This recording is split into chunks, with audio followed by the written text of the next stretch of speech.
This time alone can also give the suspects the chance to come up with a plan. What a plan that is, dude. Ah, the perfect escape. Nope.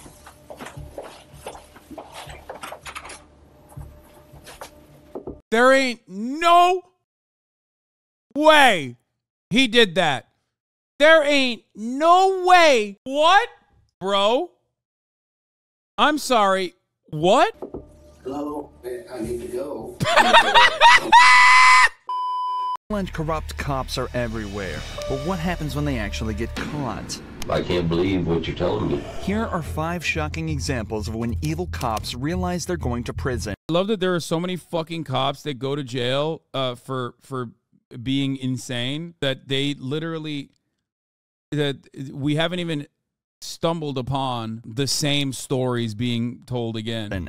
Starting out with Detective Michael Neely, who was found in a hotel room sitting on top of his police chief's dead body. Mike and his chief Johnny Miller were away for a conference, and one night the two went out looking for a couple of drinks. But after a long night of drinking, Mike woke up in police custody and was immediately taken to the very same room he'd been interrogating suspects in for the last 10 years. But this time, it wasn't him asking the questions. So tell me, Mike, you guys flew out of Tulsa? Yeah, they were having a brotherly tussle, and we've seen the Steph one too. The Steph one was a JCS one. Oklahoma City. Okay. And to Pensacola. Yep. Was it a direct flight? Nope. Where'd you guys? They were just wrestling. All right, and then from there, got to the hotel and that's it. Mike is keeping all his answers short, which is a good idea in this situation. But it's up for debate whether it's because he knows it's the best move or just because he's still extremely hungover. Any problems or anything going on in the crowd? Just a normal dinner or what? Just normal. Any drinks there or just dining with? A couple beers. And was it a early dinner, late dinner, or what? pretty early. It was, I don't even think it was dark yet. Tell me what you guys did once you got back to the hotel. That's about it. Just watched football game. That was a Dallas game starting. Mike said the night consisted of a football game and a couple beers, but in reality, things went much further than that. Tests reveal that both men's blood alcohol levels were around or above 0.3. To put that in perspective, a level of 0.4 is widely considered to be a fatal dose, and 0.3... Bro, these guys, you can't help but respect it, okay? These guys are doing new things in the field of blood alcohol content, okay?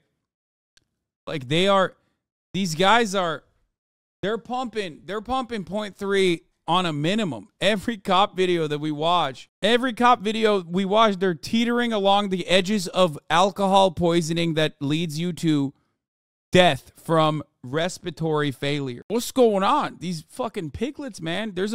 I feel like we're learning a new thing about cop phrenology that we did not know before, which is that cops, on top of having, thumb-like skulls and yada yada, they also have this unique ability to just like withstand blood alcohol levels that the average person would die under.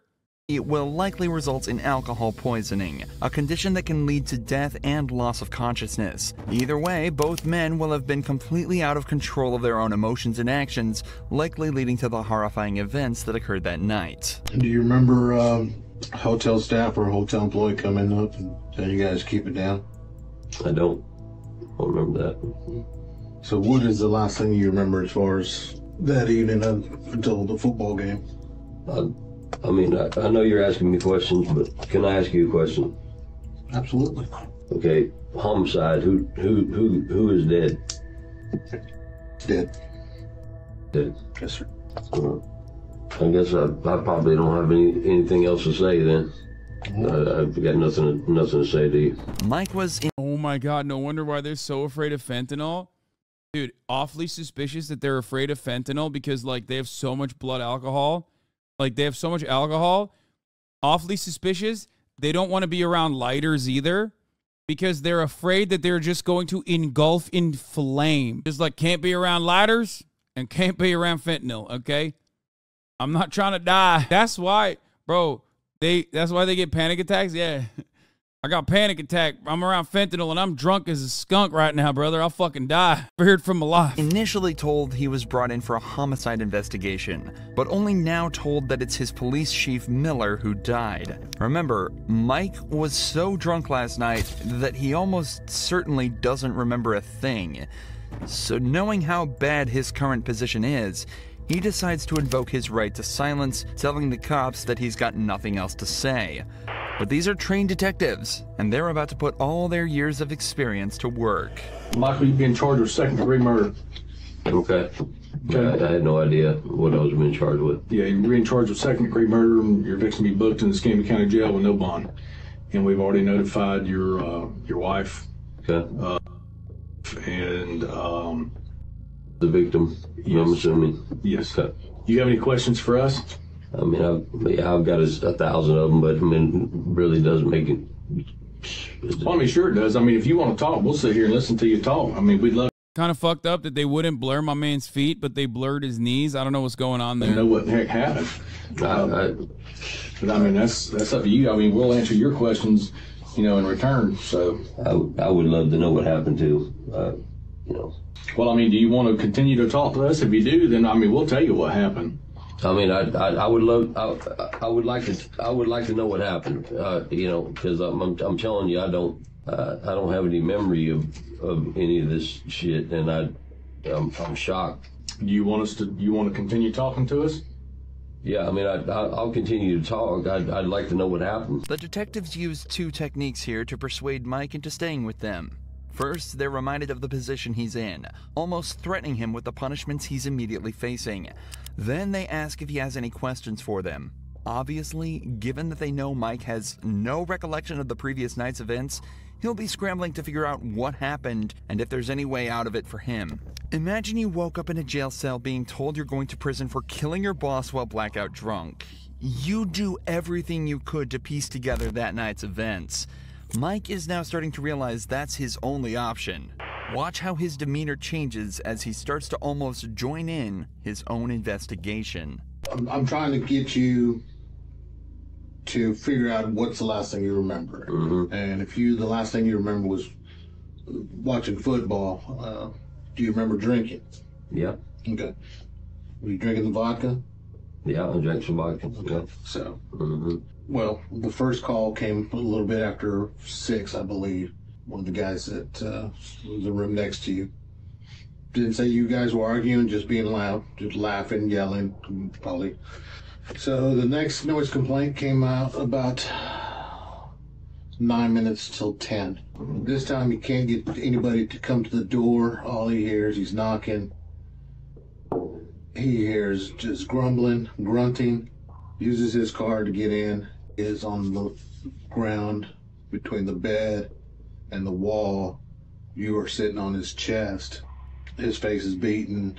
The statement that was given by the second noise complaint could hear a male saying, "Mike, stop, Mike, stop." And then it just went quiet.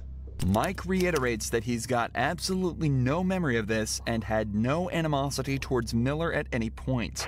However, he also doesn't show remorse at any point. He just sits there confused and quite obviously only concerned for himself, repeating that he just can't believe what happened. The officers detail a little more about Miller's body and try desperately to get Mike to remember anything at all about the events. But I mean, listen, brother, he's a cop. When he blacks out, it's just automatic, right? And when you black out, you automatically do a murder. Well, chalk it up to being a cop. See what I'm saying? His body has to react in the way that it knows best, which is the murder button. Just sits there in complete disbelief. I mean, you can't think of anything that would have triggered you to jump on? Nothing. I mean, it's nothing. It's unbelievable. Anything else? You got any questions for us, Mike, before we get you across the street? No, I guess I'm getting booked into jail, and Yep, we're gonna get you booked in the jail and put in special housing over there so that you're not back there with the heads and stuff. right. You're not back there with the criminals. The real criminals, you know what I mean? Not you. And protective custody. You're not I don't know, man. He's a cop who killed another cop. He might not be in that much trouble in there, you know what I mean? I feel like they would respect that. You don't want to harm yourself or anything, are you? No. Michael Neely was indeed booked into jail and subsequently sentenced to life in prison on account of second-degree murder. But Michael took all this news surprisingly well. He just sat there and accepted his life was basically over, in complete contrast to the corrupt tactics of this police captain. Captain James French was caught drinking and driving and followed home by an officer. Dude, better than drinking and murdering. You know what I mean? Like drunk driving, once again, yet another police chief, dude. Yet another day, another high-ranking police guy drinking and driving, baby. Whoo! He looks like he's got jaundice. What followed was one of the most brazen examples of police corruption. I saw the clip, chatter. I don't look like this kid. I don't feel any rejection towards him. I used to be. How do I look like him? Like, are you okay? You think I look like this kid? It's insane. You keep spamming it. I looked at it on the other screen and I was like, I'm not going to embarrass you, but like, I don't think I look like that kid. Option ever caught on camera. Stay in your vehicle. Get back in your car. I see it. Oh Drunk? my God. No, I'm the captain. Huh? Drunk. I know. I'm the captain. That's funny. Are you drunk? No, I'm the captain. A what? Captain. Of what? The big. Don't reach in your pocket. Get back in your car. Have a seat. I will. I'm not. You been drinking tonight? I just got a ride. You've been drinking tonight, sir. I'm a captain on the police department. What police department? Oklahoma City. What division? Investigations. How much we had to drink tonight? Yeah, he said, turn the camera off. Yo, he is zooted. Yeah. Fun fact, cameras can't pick up that frequency of whisper. This must be a different camera. Or my man is so drunk he thought that would work. Probably the second thing. I assume it was the second thing. But awesome. Come on, just turn the camera off. Hi, sir.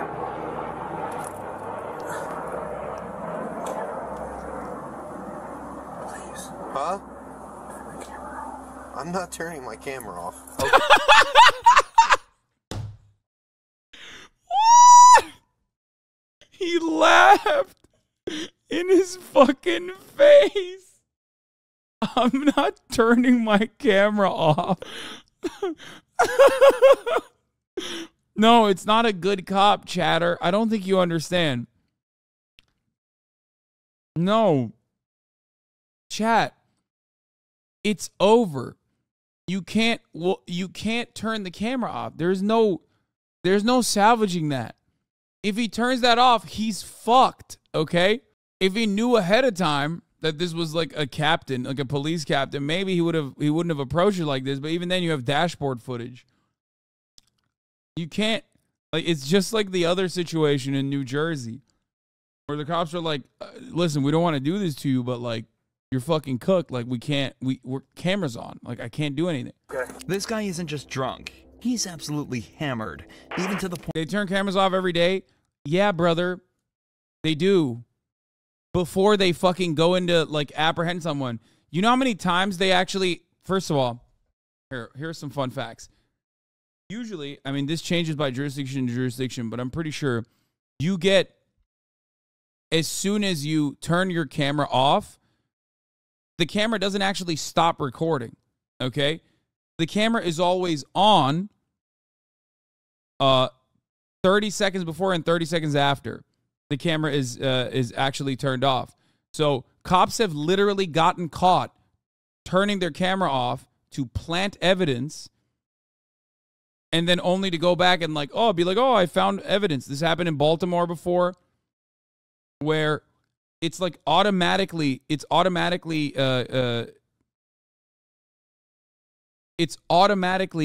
recording with a delay. I'm gonna check here. The body cam video shot in January shows a Baltimore police officer searching a garbage-strewn backyard. He finds a bag of drugs tucked into a soup can. Yo. But the video doesn't actually begin there. It starts 30 seconds earlier.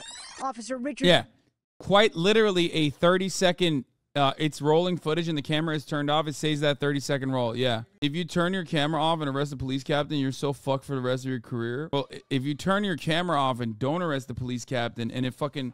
And it shows the 30 seconds of the police captain asking... and you complying, you're also fucked. Not after it always runs, but only saved when it's turned on. Yeah, when they press the button, the past recorded 30 seconds are saved and everything beyond that. When they turn it off, the next 30 seconds are not. Oh, okay. Well, it doesn't matter. He walked up to the captain, and the captain requested he turn the camera off. It's over at that point. It's rolling. The moment that he walked up, also the other part of it, for the record, the other part of it is also the dash cam. So... the dash cam has a similar situation where as soon as you turn your lights on, that also has rolling footage. The dash cam will, I think it's also 30 seconds prior, but the dash cam also has rolling footage. So even if he rolled up to the car and he didn't like turn his camera on or whatever, okay, accidentally, you still have the dash cam that will pick up the audio of like him walking up to a drunk a police captain and not actually arresting him. Point where he thinks the camera can't hear him whispering.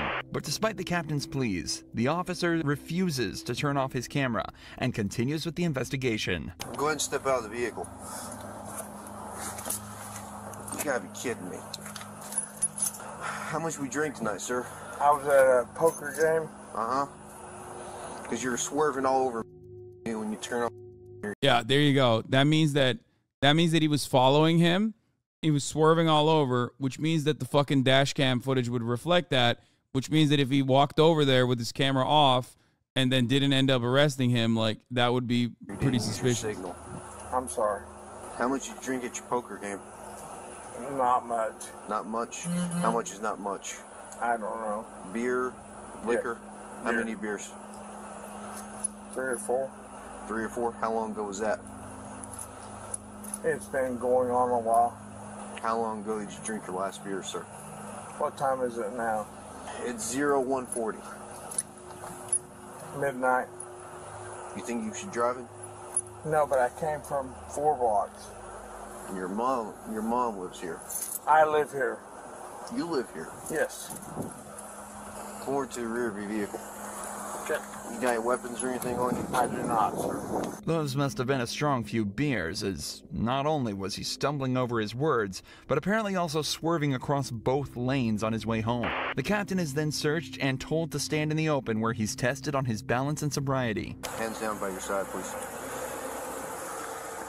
Look straight ahead. You see 15-minute cities would have saved him. Drove 4 blocks out of walking. Yeah, that's nuts.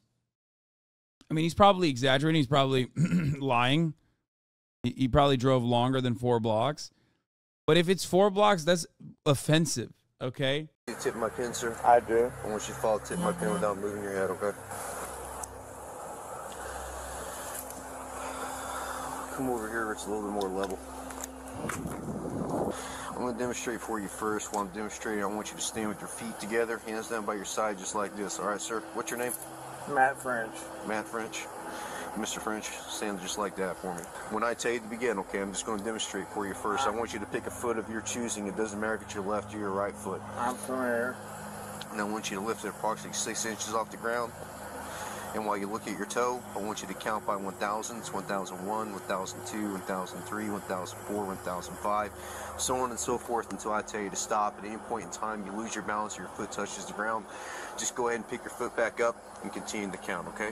Do you understand these instructions I've explained to you, Mr. French? You may begin. 1,000. Ooh. Ooh. Keep Sir, going. can you turn that off? I cannot, sir. Please. I know you're aware of our body cam policy. You know I cannot turn off this body cam. I do, but I'd like to talk to you. I can't do that, sir. Please. Are you going to do the test or not? will you please talk to me? I'll talk to you once we're done. You can turn it off, you can turn it on. I can turn it off once I'm done with my investigation, sir. Okay. I'm a captain on this police department. I understand that, sir. I get I am that. a sergeant on this police officer, and I I've am taken not- an oath to uphold the law. I don't not- show favoritism to anyone, regardless. Okay, maybe this guy is a bit of a fucking good cop, I guess. Well, not good cop, but like he's a rule follower, okay? Because the other guys were like way more apologetic. This is some RoboCop shit right here. So I don't care if you're a gangbanger or the president. I want you guys to also understand something. We're talking about Oklahoma police departments here, okay? These guys are like, these guys have serially done child endangerment and child sexual assault and sexual assault of you know, women older than the age of 18. So like a couple years prior, was it Oklahoma City Police Department that where they basically had to fucking fire like 20 cops or some shit? Let me see if I can find it. Oklahoma County DA dismisses criminal charges of 7 police officers who shot and killed 3 people. Okay, that's not what I'm talking about. What was it? It was around the Daniel Holtzclaw situation where Daniel Holtzclaw went to prison for being convicted of multiple counts of rape, sexual battery, forcible oral sodomy, and other sexual charges while working for the Oklahoma City Police Department. But after he went to prison, they fired like 8 other fucking cops. This is actually a really weird case. If you guys remember, Holtzclaw was in Oklahoma. Yeah, I know. I know. It was a very weird case because it was a very weird case because Daniel Holtzclaw's situation was like not as open and shut. And then there were a lot of other fucking cops. There were a lot of other cops that actually, what do you call it? That had actually also been fired later down. A couple years later. Like it almost seemed like it was a fall guy or something. Yeah, there was a bunch of victims, and some of the victims described very different people than Daniel, and yet they clapped him.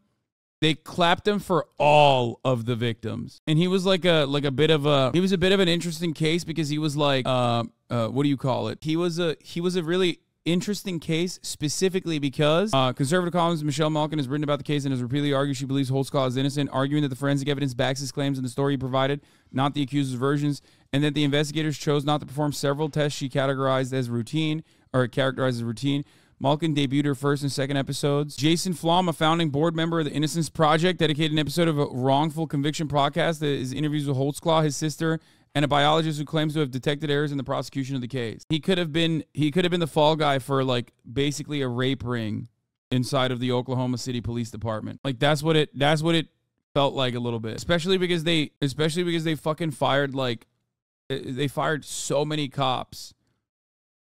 They fired so many cops after this case. Brandon Paisley, Senior Director, Specialized Targeting. A fired Oklahoma City Police Department officers back behind bars facing new complaints of rape and sexual abuse. There's the Luis Maldonado case. Court dismisses rape and strangulation charges against former Oklahoma City police officer. It's a really weird... Oh, here. This is what I was looking for. Hundreds of officers lose licenses over sex misconduct. I think this is the one, right? Flashing lights pierced the black of the night, and big white letters made it clear it was the police. The woman pulled over was a daycare worker in her 50s. She would later tell a judge she was splayed outside of a patrol car for pat down, made her lift her shirt to prove she wasn't hiding anything, then pulled down her pants, and the officer still wasn't convinced. Shone his flashlight between her legs. In a year-long investigation of sexual misconduct by U.S. law enforcement, the Associated Press uncovered about 1,000 officers who lost their badges in a 6-year period for rape, sodomy, and other sexual assault. Sex crimes that included possessions of child pornography or sexual misconduct, such as propositioning citizens or having consensual but prohibited on-duty intercourse. The number is unquestionably an undercount because it represents only those officers whose licenses to work in law enforcement were revoked, and not all states take such action. California and New York, with several other nations' law enforcement agencies, offered no records because they have no statewide system to decertify officers for misconduct. One of the 13 women who say they were victimized by officer, former college football standout named Daniel Holtzclaw, the fire cop 28 has pleaded not guilty to the host of charges, but there were 100 other Oklahoma cops, 100 other Oklahoma City Police Department cops that were literally, what the fuck they mentioned his high school football for? Because he was like a, how do I describe it? He's like in great shape. Like they presented this as like a story that was unique. They presented this as a story that, because he was like unique for law enforcement at the time, that he was like an all-American boy. That's the way, the hometown hero, right? And the thing is like it felt like he probably participated in a string of like sexual assault, just like every other fucking cop did. But then they hammered him with every charge they could, specifically to like nip it in the bud. You know what I mean? It almost felt like he was like a young guy on the force. So they were like, look, this is the one guy that did it, the one bad cop. Does that make sense? In the United States. Sir, I'm not asking you for that. If I was to treat you differently than I was to treat like some Southside loco or some pedo, how's that look on me? Okay, I'm not asking you for that. Because I wouldn't do that for any of them. Even as the captain begs him to turn his camera off and just talk, the officer stands his ground and states that he has to treat everyone the same or his job and livelihood could be at risk. He's showing a fantastic amount of integrity that unfortunately we don't get to see too often, likely due to people like this trying to pull rank. They then continue with the third and final test, involving simply walking heel to toe for 10 steps. Alright, anytime you're ready, you may begin. 1, 2, 3, 4, 5, 6, 7, 8, 9. 1, 2, 3, 4, 5, 6, 7, 8, 9. Alright, go ahead and turn around for me. Put your hands behind your back. Are you gonna arrest me, sir? Yes, I am. Can I talk to you? Go ahead and put your hands behind your back, sir.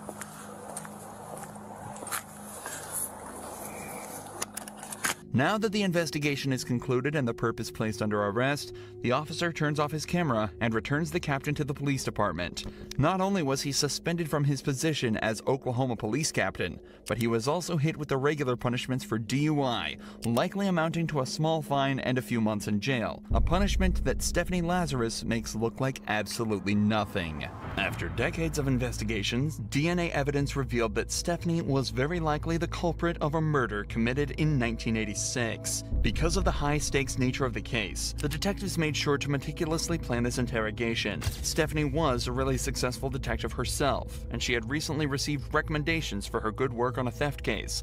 So the detectives used this, and brought her in under the guise that they needed help with a case. I don't want to talk about this in the squadron because I don't know who people are listening. And if we go to my side, everybody's always wondering what everybody else is doing. No problem. Okay.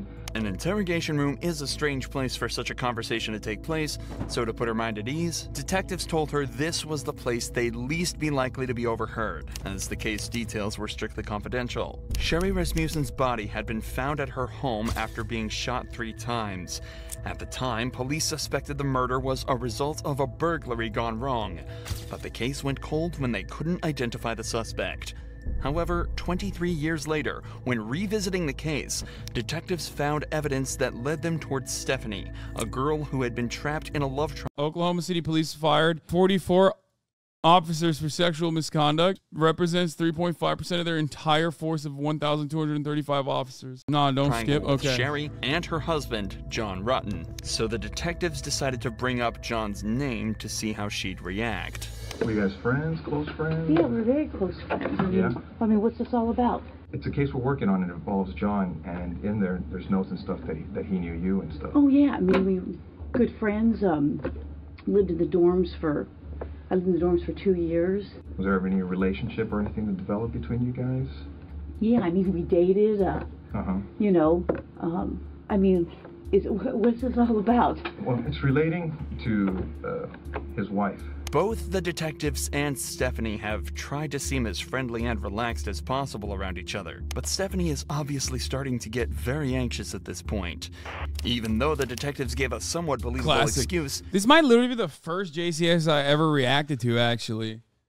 This one was on JCS. I think this literally might be the first ever JCS I reacted to. She is now in an interrogation room faced by 2 detectives being questioned about a girl she supposedly murdered 20 years Certified earlier. banger. Her breathing has become faster and her language is defensive, and her movements have become more erratic.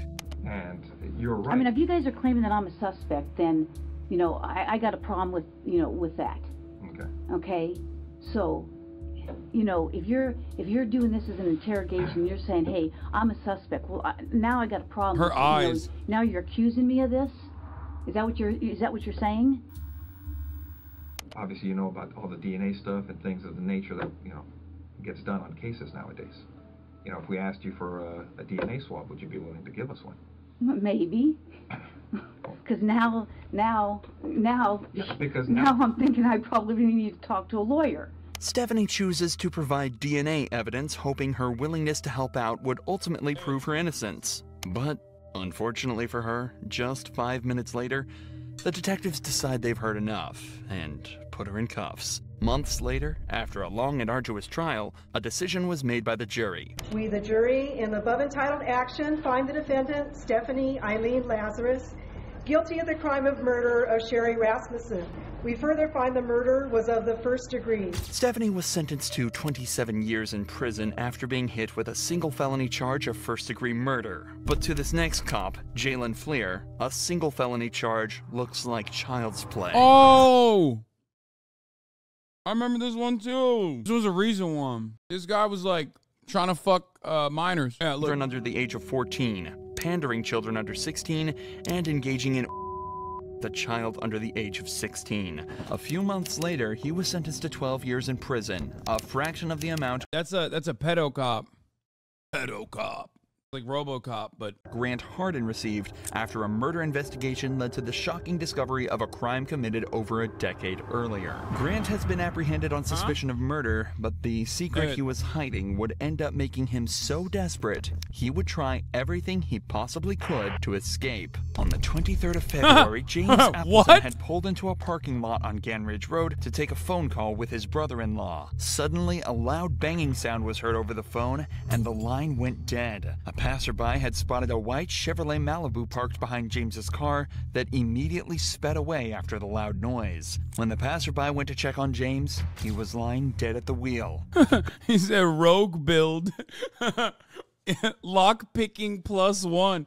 My man, he's like, you have to try the door, okay? You got to do it to him, you know what I mean? Hey, listen. It's a freebie. If it's open, it's a freebie. They have to let you go. Gunshot wound to the head. Gateway, Arkansas is a small town of 400 people, so the owner of the Chevy was quickly determined to be Grant Hardin, a 50-year-old police officer who had lived in this town his whole life. Later that night, Grant's vehicle was stopped at a police roadblock after taking his family out for dinner, and he was quickly brought in for questioning. But unfortunately for everyone involved, Grant's experience in law enforcement would prove to make this interrogation one of the most excruciating and difficult that Arkansas police had ever had to deal with.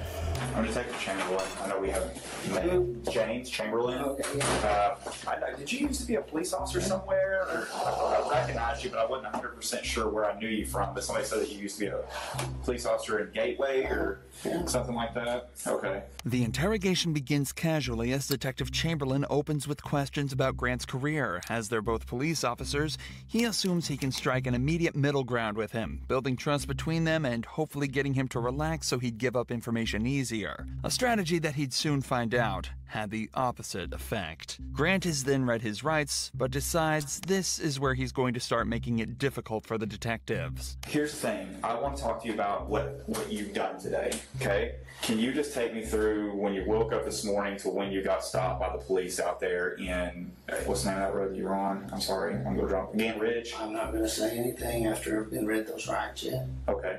Well, I don't know what's going on. I am kind of sickly to what I'm here for and things. Up until this point, Grant hasn't been told what he's been brought in for, and states that he's feeling sickly, given the circumstances he's been put into. Given his disturbing body language, he may also be feeling exposed and somewhat inferior due to being one of the few instances where a cop at least knows what other cops are like.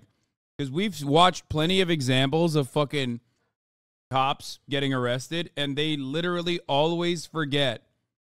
They always forget that, like, the other side are just cops and they're trying to fuck you over, and they just start leaking shit. Because they have this, like, false sense of security coming from the thin blue line, you know? Meanwhile, this guy immediately was like, nope, done this before. Not falling for that one. I know what this is called. What is it called? A Minerva rider or whatever? You read me my Minervas? Let me tell you, you read that Minerva to me. Boy, I ain't telling you shit. Boy, marinara rides, don't tell me nothing. Once you give me that marinara, I ain't speaking. The suspect of a case instead of the detective for the first time in his life. So you don't want to explain what you've done today? Did you? Is there a reason behind that? What was the first thing said? I have the right to remain silent. Okay. So you're telling me that you don't want to talk to me right now? Okay, cool. Hang tight right here for just a few minutes, okay? As is normal in a case like this, the detectives leave the room for a few minutes to talk about how they're going to handle the interview. And not only does it give them time to formulate their approach, but it also gives the suspects time alone to worry about what could be going on and form anxiety regarding their situation. At the same time, though, it may also give the suspect a moment to collect their thoughts and generate their own story and approach to the interview, putting the detectives on the back foot instead. By the way, I'm Detective Cordier. I think we've met once before. Probably so. Yeah, I think so. Okay, so I don't know if I scared you at the beginning or what, but that's why I was trying to, and I can't, you see the position that I'm in. I can't tell you why you're here, but at the same time, I need to rule you out into something. Does that make sense? When the detectives re-enter the room, they try an obviously different approach, this time attempting to set Grant at ease, stating that they just need to clear him from any wrongdoing, and then he's free to go on his way. Many people would, at least subconsciously, be inclined to open up a little more in an attempt to get out of there as soon as possible. But Grant has other ideas. Would you be willing to talk to me about your day, knowing that I need to rule you out of something, or like I'm just, if you didn't do anything wrong today, you have nothing to worry about? Yes, I would have liked to, but before the rights were read, so okay, not knowing what's going on. Yeah, and you understand as a detective, we read those rights to everybody who comes in here. It's not just you. It's funny because it's like they low-key can still, I'm pretty sure, get around that. At least now they can. I had to check in. Yes, there is a lawyer with this name. There's a Miranda Wright. That's awesome. It happens to everybody that walks through this room and talks to us. As a former police officer, Grant is fully aware of all of this. He also knows that staying silent is a right and should not be used against him to imply guilt. So he continues to refuse to answer any questions to try and shake the cops off. I guess my question is this. Knowing what I just told you, I guess if it was me and I was, you know, if I was in your position, I'd be like, hey, James, I did this, I was at, or Grant, I did this, I was at, you know, here, and here, and I would just be done with it. But at this point, like, I can't clear you from this because you could still potentially be a suspect. I don't know if I'm not explaining it right or what is going on here. It fine. I just have to, once the rights have been read, I have to, it says I have the right to be silent. Yes. Okay. Just tell me this. I know you were a police officer before, right? You're a police officer in Gateway? It's an easy yes or no. Damn! I'm being silent. Well, I can see that. Cold-blooded. I mean, murderer, cop, don't matter. Cold-blooded, baby. Look at the powerful thumb energy emanating from this, by the way. I mean, he's just in that corner. He's planted. We can do this all night. I mean, it doesn't bother me. You're going to continue to be a suspect until I find out otherwise. Okay. Unfortunately for the detectives, Grant is exercising perfect form within this interrogation. Refusing to talk greatly hinders the investigation as a whole and completely prevents the detectives from making progress, all while being completely legal. This is why Detective Chamberlain is starting to appear visibly annoyed and decides to take a break from the interrogation, as letting emotions take control in an investigation like this can be extremely dangerous for the detectives. But, once again, this time alone can also give the suspects the chance to come up with a plan. What a plan that is, dude. Ah, the perfect escape. They'll never suspect this. Master plan. Nope.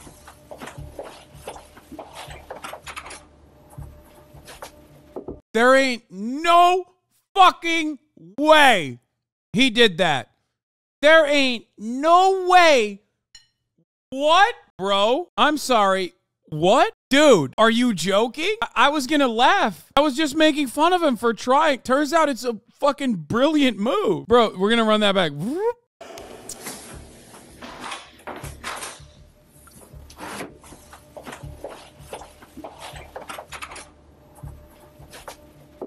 Hello, I need to go.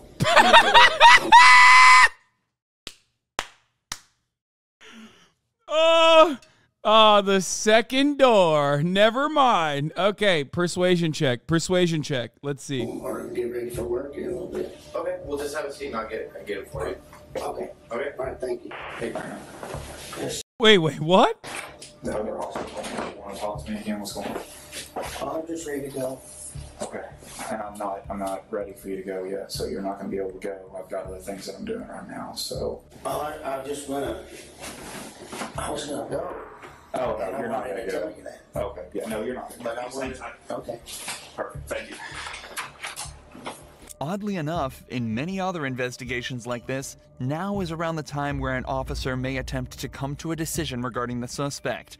The interview is obviously at a complete standstill, and no progress is being made in any direction. Bro, this is, you can't, let me tell you something. You cannot, I repeat, you fucking cannot get mad at a player for trying. The standard protocol would be to either gather the information needed to charge the suspect for a crime or release them based on a lack of evidence. But whether the detective thinks he can extract more information or if it was an ego-based decision, Grant is told to stay and continue the interrogation.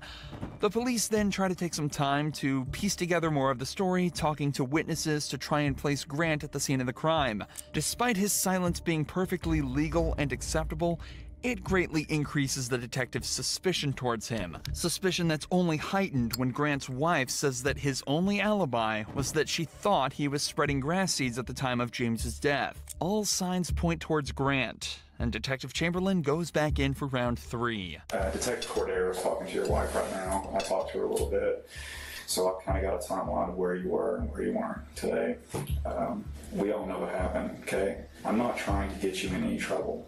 I'm not trying to get her in any trouble. You've got a little daughter, 16, who needs her parents, okay? I don't know if you've had a problem with this guy for a while, and this was an accident, or you maliciously chased him down, or what happened. But if I don't get your side of the story, I won't ever know. We're writing a book. You got chapter 1, you got chapter 2, and chapter 3. Chapter 1 is what happened today, what started out today, how your day started. Chapter 2 is what led up to the incident, and chapter 3 is you telling me about what happened to lead you up to that. I know you went to eat, out tonight. I know what you said at dinner. I know that you went to Lowe's afterwards. I know everything, but I don't know what caused the incident. And if I don't know that, I've got to assume the worst. I'll let you think about it. I'll give you one more chance here in a few minutes, and I'm not going to talk to you anymore. I'm telling you that. Well, what happened? I know, you know.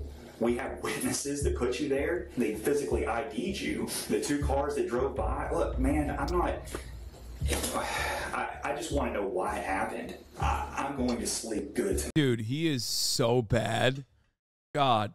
First of all, when you're talking to a cop, okay, he knows that you know you can lie. He knows that. He probably has lied before in the interrogation room. So if you don't fucking bring up exactly like the, I mean, I know he can't bring up all the evidence, but like, I feel like this is going to be a speech fail. You know what I mean? Tonight, regardless, I don't think you will. At the time of the murder, when the 2 cars were parked up beside each other, the man in the white Chevrolet waved the passerby past before the gun was fired. As they passed, they were able to get a good look at the driver. And unfortunately for Grant, it was Andrew Tillman, another resident of the small town who had known him since he was a child, and was hence able to undoubtedly place him at the scene of the crime as the gun went off. Both Grant and Chamberlain know without a doubt what happened to James, but Grant also knows that his only chance of escaping is to continue to remain silent and pray that they can't gather the evidence they need. The detectives are now forced to— Well, by the way, exercising your right to remain silent is so OP. Try almost anything they can think of to get movement out of Grant, starting with allowing him to see his wife and daughter in hopes that it will invoke some sort of emotional reaction within him and get him to talk. Your wife's about to leave. She wanted to give you a hug before she left. Are you good with that?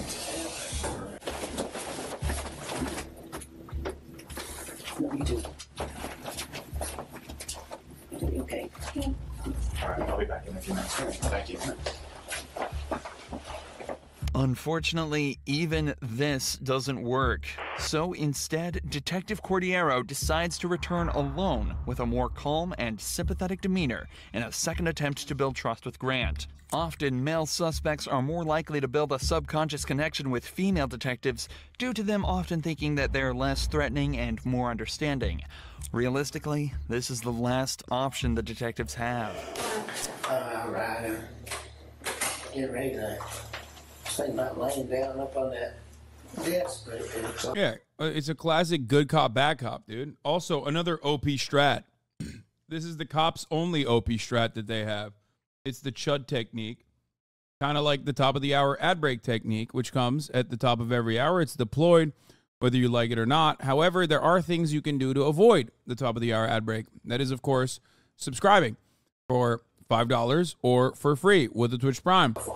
Yeah, I don't know if you'll be any more comfortable up there than what you are now. Can you help me understand how I got to this point? Miss Sue's YB, thank you for the 5 gifted. Man, I remember being on patrol and running into you one night. Help me out on a call, back me up. It was way back in, I guess almost 3 years now. Well, two, yeah, something like that. Yeah, something like that. You guys are always good to help us, help me too. Yeah, absolutely. Brad, you was always right there, man. Cordiero opens up with an anecdote about how Grant apparently backed her up on a case 3 years ago. Even though he doesn't necessarily remember it, this will give him the idea that Cordiero will be even more sympathetic and helpful towards him as he's done her a favor in the past. It also allows them to continue reminiscing about their time on the force and the people they've worked with, further strengthening the subconscious bond Grant will be creating. I just don't understand how we got to this point. Yeah, me neither. If you're willing to talk, tell I'm me. just ready to go to bed. I don't blame you. Me too. Me too. And if we could do that, you just talk to me. Well, I just have to, since you read those rights, I have to do the right. Well, what's the difference? You know the difference? Regardless of something happened or not, and if it did, if it was an accident, well, tell me. Like, let me help me help you. Like, I want to know what I can do or what happened today to be able to explain it later. I don't know what happened today. I just need to. You know, people are going to have questions. Your family. Well, I have questions. Well, exactly. So why can't we figure this out together? Cordiero is making a conscious effort to use inclusive language, such as, "We will figure this out together." This and her open and expressive body language are both techniques she's using to make Grant feel more relaxed, and as though he's part of the solution, not the problem. She's also making every effort to be nice to Grant, in hopes that maybe he'll finally open up to her, or at least give her a way in. We can start from the very beginning. I mean, I know you probably slept in because you work nights. I work nights. Trust me, I worked nights for almost 4 years. I understand how that sleep schedule is. Yeah, sleep's all messed up. Did you sleep in today? Yeah, I bet you did. You could have got to work tonight, huh? Yeah. Yeah. Bro, this is not a rewatch. Shut up. It's not a rewatch. I don't think we've watched this before. I don't remember this. What time did you get up? Noonish. Around noon. That's usually what time I got up too. Did you watch anything good on TV? Usually that's what I do. I'd eat and watch TV. I'll woke myself up a little bit. Anything good? Same old stuff. Oh, yeah? On TV. You watch the same episodes? Or, like, do you have a specific TV show you would wake up and watch? Well, we watched, my wife always has it on, I can't remember what channel it's called, right now, TV Land. Oh, okay. I haven't really watched any of that. I couldn't even tell you what it was about. Is your wife like that? Oh, yeah, I think she'd better watch other stuff, but Oh my God, we watched this. Oh my God, you're right. Might not be about. Oh my God, I just remembered because she talks about TV Land. Oh my God, she rizzed them up. Oh my God, she rizzed them up. You're right. Because he was just like refusing. He was not opening up at all. And she starts talking about like TV and his wife and whatever. And he's like, yeah, TV. About the case, but finally Grant is talking, and Cordero has found her way in. If she can keep the flow of this conversation up, she might be slowly able to extract information from him even without him knowing. Talking about specifics such as TV shows and sleep schedules, even that could lead to catching him in a lie, and placing him in certain... Nothing more cringe than immediately not remembering something and people going, welcome to long COVID memory. I think it's my worst pet. Like it probably is the most annoying thing on the planet because it completely, like it's basically the liberal version of asking if someone is vaccinated. Like it's the rad lib version of being like, oh, it must be long COVID, or it must be because I react to tens of thousands of hours of footage and sometimes it gets a little blurry. Nope, you must have a disability, a permanent disability due to COVID now. Cases at certain times. But most importantly, she's building a connection with him and continuing to let him talk, which increases the chance that he either slips up or decides to make it easier on the detectives and answer a question. But predictably, as soon as Cordero started asking him to talk about the case again, he shut down once more, refusing to answer any more questions and staying silent. I think you have a lot to live for. Beautiful family, who I've had the privilege of talking to. The way I look at it is you're a man. Men face their mistakes and they own up to them. And they figure out what happened and figure out how to solve it and move on. Like I said, I'm honestly here to help you. I want you to understand that. I wouldn't spend my time in here with you if I didn't. And that something happened today that needs to be explained. Did you make a She did it. today? She spoke sweet nothings to him. Even after reminding him of his family, Grant doesn't move an inch, again realizing that his only chance of being let off is to not speak and hope they don't find anything. I like you. I like this fella that was a detective here. I don't care about any of that and stuff. And I just don't know how to. I haven't had this happen before. Being brought in and interrogated for something.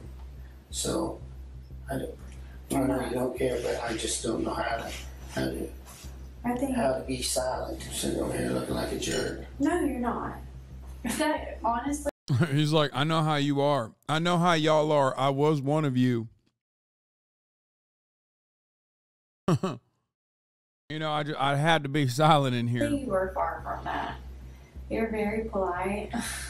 Don't you know why you're here? I appreciate you guys, and I'm just gonna get a lawyer. Yeah, it's up to you. But You can either. obviously something's going on, and I need one. I just want to hear your side, but I want to get a lawyer. After hours of almost pointless back and forth, Grant finally asks for a lawyer, meaning the detectives can no longer question him, and concludes the interrogation. But this is far from where the story ends.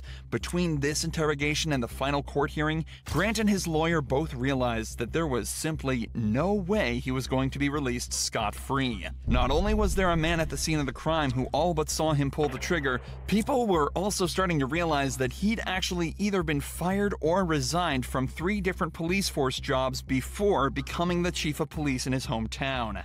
So, on October 16th, 2017,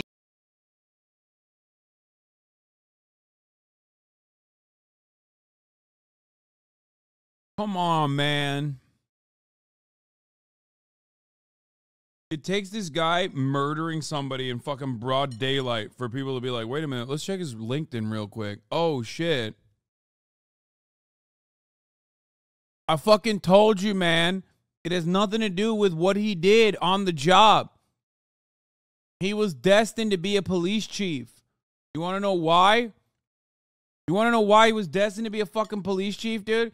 Because of how much of a thumb he looks like. That's it. Thumbelina ass motherfucker, bro. That's it. Apparently he's free now? Wait, what?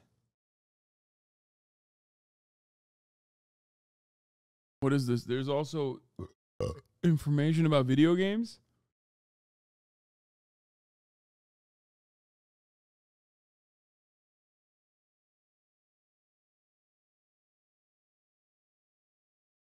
He pleaded guilty to the first-degree murder, but refused to reveal his motive, leaving each member of James Appleton's family without closure to this day. However, as Grant was being prosecuted, a shocking revelation was made that turned him, a murderer, into a senseless monster of a human being.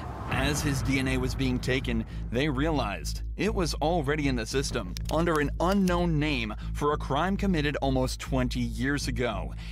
In November of 1997, a teacher at Frank Tillery Elementary School went to the teacher's lounge bathroom only to be met by a man brandishing a gun that forced her into a stall. The man then raped her and fled, taking care not to touch anything or leave evidence behind, except for the he left on her clothes. Local police did everything they could to identify the perp, but after 20 months of effort, the investigation went cold until 20 years later when Grant Hardin's DNA was found to be a perfect match. And because Rogers police had obtained a John Doe warrant back in 2003, allowing them to arrest an unknown suspect and bypass the statute of limitations, he was hit with the 14-year sentence for his on top of the 21 years for the murder of James Appleton. And how's he free? And as such, Grant Hardin was sentenced to 35 years in prison. Chesed, this guy's free right now? There ain't no fucking way he's free.